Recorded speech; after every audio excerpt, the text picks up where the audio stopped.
नमस्कार, सुपरफास्ट बिहार झारखंड में आपका स्वागत है। मैं हूं आपके साथ विभा उपाध्याय और खबरों को देखते हैं सुपरफास्ट अंदाज में।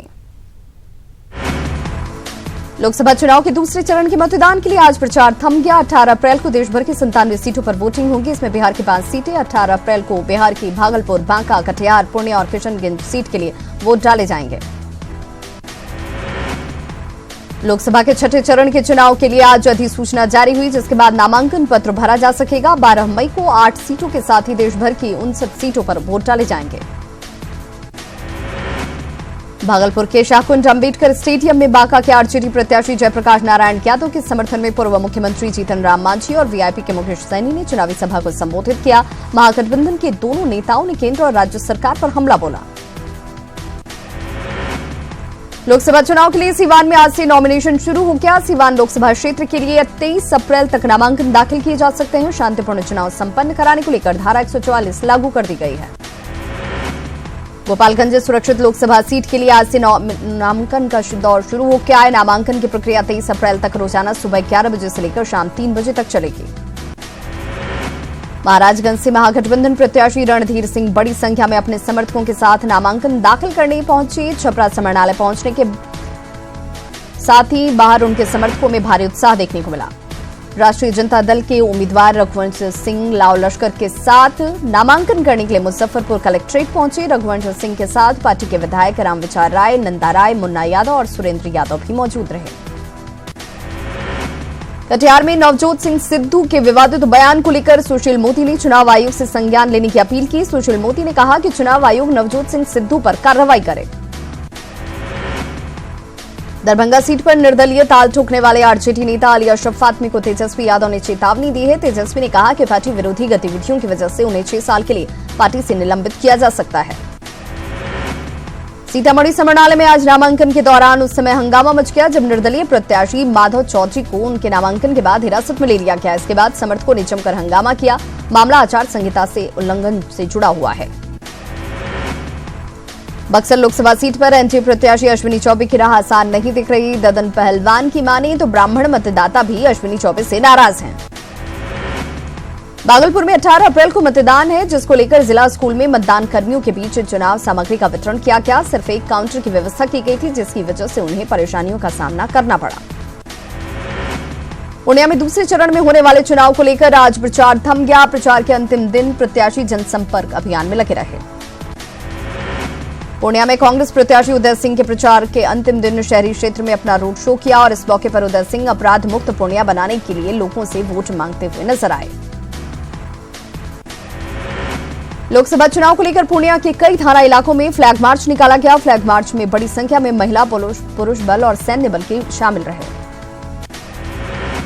पूर्णिया में बिहार के डिप्टी सीएम सुशील मोदी ने एनडीए प्रत्याशी संतोष कुशवाहा के पक्ष में रोड शो किया। बीजेपी और जेडीयू के कई नेताओं ने रोड शो में हिस्सा लिया।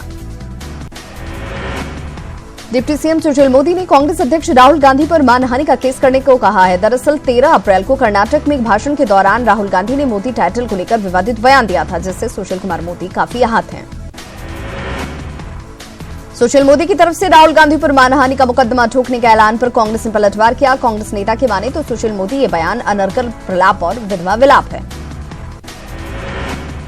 वरिष्ठ कांग्रेस नेता डॉक्टर शकील अहमद ने मधुबनी सीट से निर्दलीय नामांकन कर दिया है और इस दौरान विधायक भावना झा समेत पार्टी के कई नेता और कार्यकर्ता उनके साथ मौजूद रहे। महागठबंधन में फ्रेंडली फाइट को लेकर पटना में पूर्व सीएम जीतन राम मांझी ने कहा कि इससे महागठबंधन पर कोई असर नहीं पड़ेगा।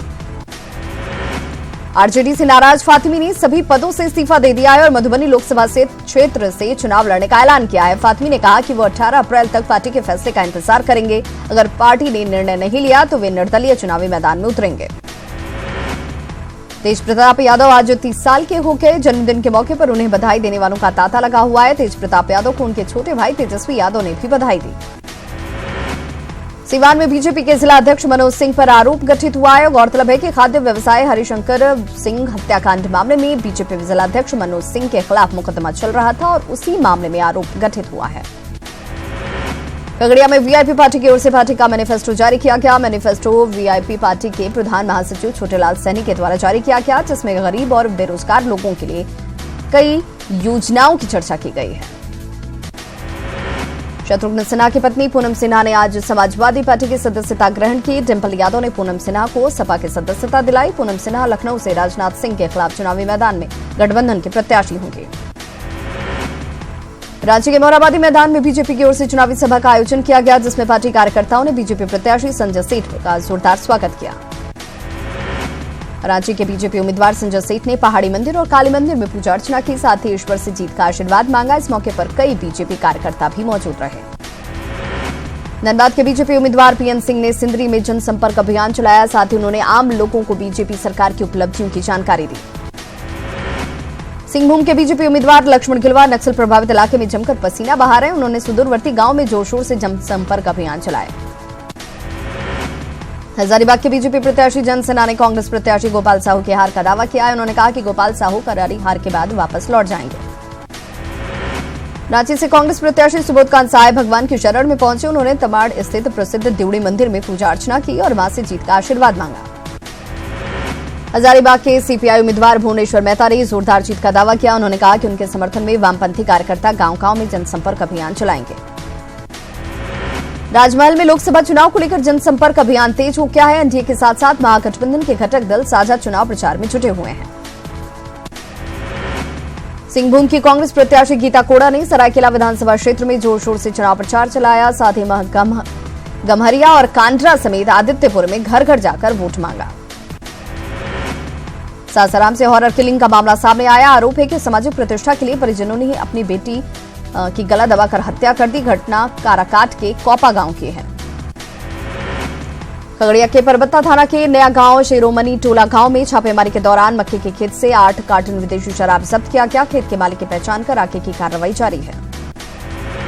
भागलपुर के पीरपैंती के शिवनारायणपुर में पैदल गश्ती के दौरान गिर जाने से सैप जवान वीरेंद्र कुमार मिश्रा की मौत हो गई। शहीद सैप जवान के शव को पुलिस लाइन लाया गया, जहां पुलिस एसोसिएशन के अधिकारी और जवानों ने उन्हें श्रद्धांजलि दी। सीतामढ़ी के बरगनिया में सीएसपी संचालक की मौत पर स्थानीय लोगों ने जमकर हंगामा किया। शव के साथ लोग प्रदर्शन कर रहे थे और हत्यारों की गिरफ्तारी की मांग पर अड़े थे। नवादा जिले में लगभग 15 बीघा जमीन में लगे गेहूं के खेत में अचानक आग लग गई, जिसकी वजह से लाखों रुपए का नुकसान हुआ है। गेहूं की फसल जलकर खाक हो गई। सुपौल में जमीन विवाद में किसान का हाथ पैर तोड़ दिया गया, वहीं एक अन्य किसान को भाला मारकर गंभीर रूप से जख्मी कर दिया गया। बताया जा रहा है कि बदमाशों ने घर में घुसकर परिवार वालों के साथ मारपीट भी की। लखीसराय में अनियंत्रित बस पेड़ से जा टकराई, जिससे घटना में 1 दर्जन लोग गंभीर रूप से जख्मी हो गए। घटना रामगढ़ चौक थाना क्षेत्र के झुलौना गांव की है। बताया जा रहा है कि बस शेखपुरा से लखीसराय जा रही थी। पटना सिटी पुलिस ने गुप्त सूचना के आधार पर एक ऑटो में भारी मात्रा में विदेशी शराब और बियर को बरामद किया। साथ ही एक शराब तस्कर को भी गिरफ्तार किया गया, जबकि 2 अन्य मौके से फरार होने में सफल हो गए। पटना के फतुहा स्टेशन के पास इस्लामपुर पटना पैसेंजर ट्रेन में सीट पर बैठने को लेकर एक एएसआई ने एक महिला और उसके भाई की जमकर पिटाई कर दी। घटना से गुस्साए लोगों ने एएसआई की भी जमकर पिटाई कर दी और उसे जीआरपी को सौंप दिया गया। इस दौरान आक्रोशित लोगों ने स्टेशन पर भी जमकर हंगामा मचाया।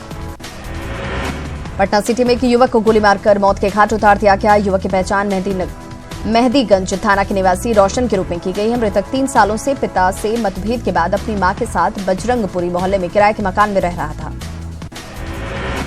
सहरसा में आरजेडी कार्यकर्ता को गोली मारी गई। आरजेडी ने एनडीए उम्मीदवार पर हमला करने का आरोप लगाया है। समस्तीपुर के मुफस्सिल थाना के पास एक युवक की गोली मारकर हत्या कर दी गई। घटना के बाद इलाके में तनाव का माहौल है। बाढ़ में रग्बी खिलाड़ी की गोली मारकर हत्या का मामला सामने आया। घटना के बाद पूरे इलाके में सनसनी फैल गई। यह घटना बाढ़ थाना के चर्च रोड की है। राजधानी पटना के नदी थाना इलाके के सबलपुर बगीचा में एक युवक का शव पेड़ से लटकता हुआ मिला। घटना की जानकारी पर पुलिस मौके पर पहुंची और शव को अपने कब्जे में लिया। गया में तिलक समारोह में से वापस लौट रही सवारी गाड़ी अचानक पलट गई, जिसमें एक शख्स की मौत हो गई, जबकि 18 से ज्यादा लोग जख्मी हो गए। चालक को झपकी आने की वजह से यह हादसा हुआ। नवादा में शेखपुरा से रजौली लौट रही बाराती गाड़ी दुर्घटनाग्रस्त हो गई, जिसमें 3 लोगों की मौत हो गई। हादसे में 5 लोग गंभीर रूप से जख्मी हुए। पटना सिटी काबाड़ गोदाम में आग लग गई, जिससे लाखों की संपत्ति जलकर खाक हो गई। फायर ब्रिगेड की 10 गाड़ियों ने आग पर काबू पाया। बाढ़ के रामनगर में सोमवार को गंगा में डूबे व्यक्ति का शव आज बरामद किया गया। पुलिस ने शव को पोस्टमार्टम के लिए अनुमंडल अस्पताल भेजा। मृतक के परिजनों ने हत्या का आरोप लगाया है। पटना में अपराधियों के साथ पुलिस की मिलीभगत का मामला सामने आया। पुलिस ने डकैती के आरोपियों को गिरफ्तार किया, लेकिन पीड़ित पक्ष ने आईओ पर केस को मैनेज करने का आरोप लगाया है। मुजफ्फरपुर में लोगों ने एक शख्स को चोरी करते हुए रंगे हाथों पकड़ लिया और उसकी जमकर पिटाई की गई। हालत गंभीर होने पर लोगों ने उसे सड़क पर छोड़ दिया। बाद में पुलिस ने उसे गिरफ्तार किया। खगड़िया में बेलगाम ट्रक ने बाइक को टक्कर मार दी, जिससे उस पर सवार 2 लोगों की मौत हो गई। मृतक नवगछिया के नारायणपुर गांव के रहने वाले थे। सिवान बसंतपुर मार्ग पर बस और बोलेरो में टक्कर हुई, जिसमें बोलेरो के परखच्चे उड़ गए। इस हादसे में एक की मौत हो गई, जबकि कई लोग जख्मी हुए हैं। पटना सिटी के रानीपुर में मेला लगा, जिसमें सैकड़ों की संख्या में लोगों ने भाग लिया। मेले में अंधविश्वास का भी नजारा देखने को मिला। भक्तिभाव में नृत्य के दौरान भक्त नकली चीज का इस्तेमाल करते दिखे। समस्तीपुर में युवक की हत्या पर बवाल मच गया। पुलिस पब्लिक में झड़प हुई। पुलिस पर आक्रोशित लोगों ने पथराव भी किए। पाकुड़ पुलिस ने बड़ी मात्रा में डेटोनेटर और विस्फोटक के साथ एक संदिग्ध को गिरफ्तार किया। विस्फोटकों का इस्तेमाल चुनाव के दौरान किए जाने की आशंका है। राज्य के खलारी में ट्यूशन टीचर ने छात्रा से छेड़खानी की। से नाराज परिजनों ने आरोपी टीचर की जमकर पिटाई कर दी। इसका वीडियो इन दिनों सोशल मीडिया पर वायरल है। गढ़वा के कांडी थाना क्षेत्र में मेन रोड पर तेज रफ्तार ऑटो दुर्घटनाग्रस्त हो गई, जिसमें 6 यात्री जख्मी हो गए। इनमें से 4 यात्रियों की हालत बेहद गंभीर बताई जा रही है। रांची के तमाड़ में करगिल पुल के पास बस से कुचलकर बाइक सवार 2 यात्रियों की मौत हो गई। हादसे से नाराज ग्रामीणों ने बस को आग के हवाले कर दिया। बस में सवार सभी यात्री सुरक्षित हैं। पाकुड़ के पाकुड़िया गणपुरा रोड पर बाइक और साइकिल सवार के बीच आमने सामने की टक्कर हो गई। हादसे में 2 लोग गंभीर रूप से जख्मी हो गए। पाकुड़ के महेशपुर में एसटीपीओ शशि प्रकाश और सीओ रितेश जायसवाल के नेतृत्व में बालू के अवैध कारोबार पर प्रशासन का डंडा चला। इससे बालू माफियाओं में हड़कंप मच गया। जमशेदपुर में रामनवमी झंडा के विसर्जन जुलूस में 2 अखाड़े आपस में ही भिड़ गए। इस दौरान गुटों में जमकर तलवारबाजी हुई और इसकी वजह से लोक नगरी में अफरा तफरी मच गई। जमशेदपुर के आजाद नगर में जमीन विवाद में अपराधियों ने एक युवक को गोली मार दी। घायल युवक का इलाज जमशेदपुर के टीएमएच में जारी है। गोड्डा सदर अस्पताल में अंधविश्वास का नजारा दिखा। अस्पताल में भर्ती पहाड़िया बच्ची की ओझा गुणी से झाड़ फूक कराई गई। वहीं अस्पताल प्रबंधन ने इस पर अपनी चुप्पी साध ली। सरायकेला के आंगनबाड़ी केंद्रों को हाईटेक बनाने की कोशिशें तेज कर दी गई हैं। ईटाकूदर पंचायत के मानिक बाजार स्थित आंगनबाड़ी केंद्र को विकसित किया जा रहा है। देवघर के सोनारठाड़ी में लोकसभा चुनाव के दौरान पानी, बिजली और सड़क की समस्या चुनावी मुद्दा बन गई है। जनप्रतिनिधि लाख दावे करें, आसपास के गांव में रोजी रोजगार की समस्या गहराती जा रही है। जमशेदपुर में मारवाड़ी महिला मंच की ओर से मतदाता जागरूकता अभियान चलाया गया और इस मौके पर मंच की ओर से बिष्टुपुर से डीसी ऑफिस तक जागरूकता रैली निकाली गई। जमशेदपुर में अग्निशमन विभाग की ओर से अग्निशमन सेवा सप्ताह का आयोजन किया जा रहा है और इस मौके पर आम लोगों को आग से बचाव की जानकारी दी जा रही है। रांची के होटल रेड्स एंड ब्लू में 5 दिवसीय बांग्ला फूड फेस्टिवल का आयोजन किया गया। इस मौके पर बंगाल के लजीज खाने आम लोगों के लिए परोसे गए। लोकसभा चुनाव को लेकर प्रशासन ने तैयारियों में अपनी जुटा हुआ है। कैमूर में आज पेट्रोलिंग मजिस्ट्रेट को जीपीएस लोकेशंस के बारे में जानकारी दी जा रही थी। सभी के मोबाइल पर जीपीएस चुनाव ऐप इंस्टॉल किए गए। आईआईटी और निफ्ट पटना के मेधावी बच्चों को अब आर्थिक संकट का सामना नहीं करना पड़ेगा। बिहार के रिटायर्ड आईआरएस भरत त्रिपाठी ने गरीब और मेधावी बच्चों को शिक्षा देने के लिए अब छात्रवृत्ति शुरू करने की घोषणा की है। एडीजी कुंदन कृष्णन ने कहा है कि नालंदा के पत्रकार पुत्र की हत्याकांड को 1 सप्ताह के अंदर में उद्भेदन कर लिया जाएगा। कृष्णन निर्वाचन विभाग में डीएम और एसपी की बैठक के बाद प्रेस से मुखातिब हुए थे। उन्होंने कहा कि जांच जारी है। नालंदा में हिंदी दैनिक अखबार के पत्रकार के पुत्र की नृशंस हत्या के खिलाफ सासाराम के पत्रकारों ने प्रभारी जिलाधिकारी से मिलकर एक ज्ञापन सौंपा और पत्रकारों की सुरक्षा के अलावा नालंदा में पत्रकार के पुत्र के हत्यारों की गिरफ्तारी की मांग की। सीतामढ़ी में लोकसभा चुनाव में मतदान का प्रतिशत बढ़ाने को लेकर प्रशासन के द्वारा लगातार प्रयास जारी है। जिला प्रशासन और स्वीप कोषांग के द्वारा आम लोगों से मतदान को लेकर जागरूकता फैलाने के उद्देश्य से मानव श्रृंखला का निर्माण कराया गया। पूर्णिया में 18 अप्रैल को होने वाले लोकसभा चुनाव को लेकर पुलिस लाइन में पूर्णिया के डीएम और एसपी ने पुलिस पदाधिकारियों के साथ ज्वाइंट ब्रीफिंग की और इस ब्रीफिंग में डीएम और एसपी ने पदाधिकारियों को कई तरह के दिशा निर्देश दिए। मुंगेर में शराब उत्पाद अधिनियम के तहत एक अभियुक्त को 5 साल की सजा सहित 1 लाख रुपए का जुर्माना लगाया गया। विशेष लोक अभियोजक एडीजे पंचम अनुराग की कोर्ट ने सजा के बिंदु पर फैसला सुनाया। लोकसभा चुनाव को लेकर पहले चरण में जमुई सीट पर मतदान के बाद मतदान केंद्र संख्या 232 पर पुनर्मतदान की संभावना के बाद एक बार फिर से प्रत्याशियों का वोटर के पास जाना शुरू हो गया है। आजम खां के बेटे अब्दुल्ला खां ने प्रेस कॉन्फ्रेंस कर अब चुनाव आयोग के लगाए गए बैन पर प्रतिक्रिया देते हुए कहा कि इलेक्शन कमीशन ने बीजेपी को खुश करने के लिए बैन लगाया है। आजम को इसलिए बैन किया गया क्योंकि वो मुसलमान हैं। बीजेपी अध्यक्ष अमित शाह ने चुनाव प्रचार के लिए कर्नाटक में वो मौजूद हैं। शाह ने तुमकुर में प्रसिद्ध शिवगंगा मठ वो पहुंचे और पूजा अर्चना की। इसके साथ ही वहां के लोगों से भी मुलाकात की। ओडिशा के संबलपुर में एक जनसभा को संबोधित करते हुए प्रधानमंत्री नरेंद्र मोदी ने कहा कि इस बार डबल इंजन की बीजेपी सरकार बनने वाली है। केंद्र और प्रदेश दोनों जगह आप लोगों का मूड बीजेपी सरकार बनाने का है। दूसरे चरण के चुनाव प्रचार के आखिरी दिन कांग्रेस अध्यक्ष राहुल गांधी ने केरल में जनसभा की और पीएम मोदी पर हमला बोला। केरल के कोल्लम में राहुल ने कहा कि वे इस बार अमेठी के साथ दक्षिण भारत में भी चुनाव लड़ रहे हैं।